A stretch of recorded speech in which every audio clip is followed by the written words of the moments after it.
আমাদের সমাজের ওঝা কবিরাজরা কিভাবে রোগীদেরকে ধোঁকা দিয়ে পয়সা লুটে নেয় সেই রকম একটা দৃশ্য আপনাদেরকে আমি দেখিয়ে দিতে চলেছি।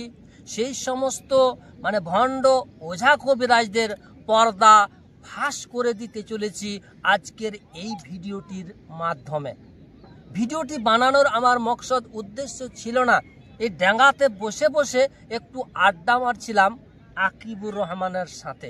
এই আকিবুর রহমান এমন একটা আমাকে প্রশ্ন করে ফেলেছেন, তাই ভাবলাম এই প্রশ্নটির উপরে যদি একটা ভিডিও বানিয়ে দেওয়া হয় তাহলে জনসাধারণ এই ভিডিওটি হতে অনেক উপকৃত হতে পারবেন। তাই এই ভিডিওটি আমার বানানো।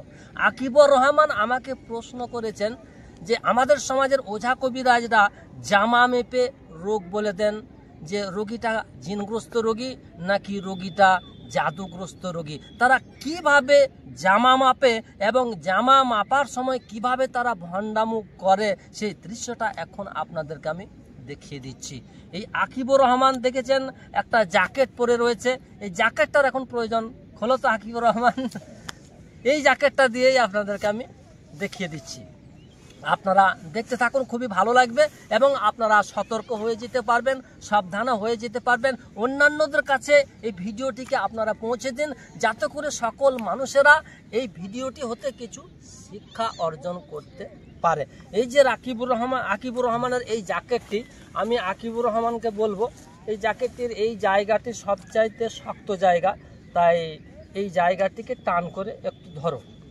আর আমার কাছে একটা কলম রয়েছে, এই কলমের ঢাকনাটা আমি টাইট করে একটু মাটিতে ঠুকে টাইট করে একদম আঁটো সাঁটো করে নিলাম। খোদার কসম এই কলমটার মধ্যে কোনো ভেজাল নেই। কলমটার ঢাকনাটাকে একদম আমি ঠুকে শক্ত করে একদম টাইট করে নিয়েছে। এবার আপনারা দেখতে থাকুন আকিবুর রহমান এই কলমটার লেভেলে, হাতটা ভালো করে উঠাও, ক্যামেরায় যেন ভালো করে দেখতে পাই। হ্যাঁ, আর আমি যেমনভাবে ধরছি ঠিক এইভাবে তুমি ধরবে, ঠিক আছে? হ্যাঁ, এই কিনারার দিকে একটু ধরো, এই কিনারার দিকে একটু। এই মাপ করার জন্য এখন কলমটা রয়েছে, এই কলমটার লেভেলে তুমি টাইট করে ধরো, একদম ঘেঁষে ধরো। ক্যামেরাম্যান ভালো করে দেখানোর চেষ্টা করবে। আপনারা দেখুন আমি কলমের যে মাপ সেই মাপ পরিমাণ এখন আমি মাপটা করে নিয়েছি, আপনাদেরকে আমি দেখিয়ে দিচ্ছি, ভালো করে দেখে নেন। এরপর এই মাপটা থেকে যদি ছোট হয়ে যায় আমি কিছু দোয়া কালাম পাঠ করব, দোয়া কালাম পাঠ করে ফু দেব। যদি এই মাপটা থেকে ছোট হয়ে যায় তাহলে সেটা জাদুগ্রস্ত রোগী হবে। এবার আপনারা দেখতে থাকুন, আমি কিছু দোয়া পাঠ করব। আউযু বিল্লাহি মিনাশ শাইতানির রাজিম, বিসমিল্লাহির রহমানির রহিম, আলহামদুলিল্লাহি রাব্বিল আলামিন, আর রহমানির রহিম, মালিকি ইয়াউমিদ্দিন, ইয়াকা না'বুদু ওয়া ইয়াকা নাস্তাঈন, ইহদিনাস সিরাতাল মুস্তাকিম, সিরাতাল লাযীনা আন'আমতা আলাইহিম, গায়রিল মাগদুবি আলাইহিম ওয়ালাদ-দাল্লিন। আমি এটা কোরআনের আয়াত পড়ে ফু দিলাম। কোন কবিরাজ এইভাবে কোরআনের আয়াত পড়ে আপনাদেরকে ভণ্ডামগিরি দেখাতে পারে, কোন কবিরাজ মনে মনে কিছু পাঠ করে ফু দিয়ে এই ভণ্ডামগিরিটা দেখাতে পারে। আমি কোরআনের আয়াত পাঠ করেছি, তবে এখানে কোরআন পড়ার কোনো প্রয়োজন নেই, আপনাদেরকে বোঝানোর স্বার্থে আমি এই কোরআনটা পাঠ করেছি। দেখুন এবার আমি আমাদের আকিবুর রহমান ঠিক ওই জায়গাতেই ধরে রয়েছে, আমার হাতে ওই কলমটাই রয়েছে। এবার কিভাবে ওই জায়গাটি ছোট হয়ে যায় দেখে নেন। মাপ করতে অসুবিধা হচ্ছে, তুমি একটু ধীরে ধীরে হাতটা নামাও, দেখে নেন। এবার আমি এই জায়গাতে ঠেকিয়েছি, দেখেন ক্যামেরাম্যান ভালোভাবে ফোকাস হচ্ছে তো? দেখুন একটু ছোট হয়ে গেছে, অর্থাৎ কলমটি আকিবুর রহমানের ডান হাতের বৃদ্ধ আঙ্গুলের উপরে চেপে গেছে, অর্থাৎ কাপড়টি হয়ে গেছে ছোট। এবার ক্যামেরাম্যানকে আমি বলবো আমার দিকে একটু ফোকাস করা। এতক্ষণে আপনাদের মনে একটা প্রশ্ন জেগে গেছে, কিভাবে কাপড়টি ছোট হয়ে গেল?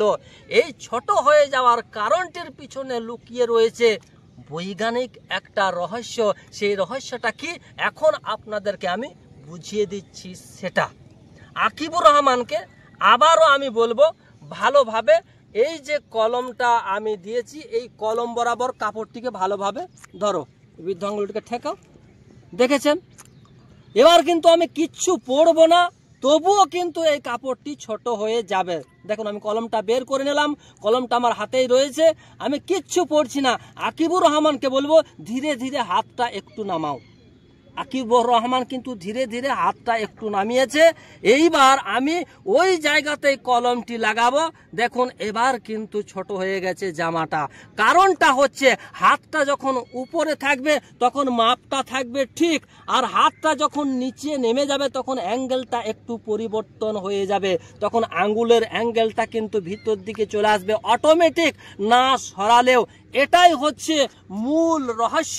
এইভাবেই আমাদের সমাজের ওঝা কবিরাজ ভাইয়েরা রোগীদেরকে ধোঁকাবাজি করে তাদের নিকট থেকে হাজার হাজার পয়সাকে লুটে নেয়। ভিডিওটি আপনাদেরকে ভালো লাগলে বেশি বেশি মানুষদের কাছে জনস্বার্থে নিঃস্বার্থভাবে পৌঁছে দিন, যাতে করে মানে ভণ্ড ওঝা কবিরাজদের খপ্পর থেকে তারা বেঁচে থাকতে পারে। আর যদি কোনো প্রশ্ন থাকে এই ভিডিওর নিচে আপনারা কমেন্ট করবেন, আপনাদের কমেন্টের আমি রিপ্লাই দিয়ে দেবো ইনশাআল্লাহ। বন্ধুরা আজ এই পর্যন্ত, দেখা হবে পরবর্তী আবার অন্য কোনো ভিডিওতে ইনশাআল্লাহ। সে পর্যন্ত আপনারা সকলেই ভালো থাকুন, সুস্থ থাকুন। ধন্যবাদ।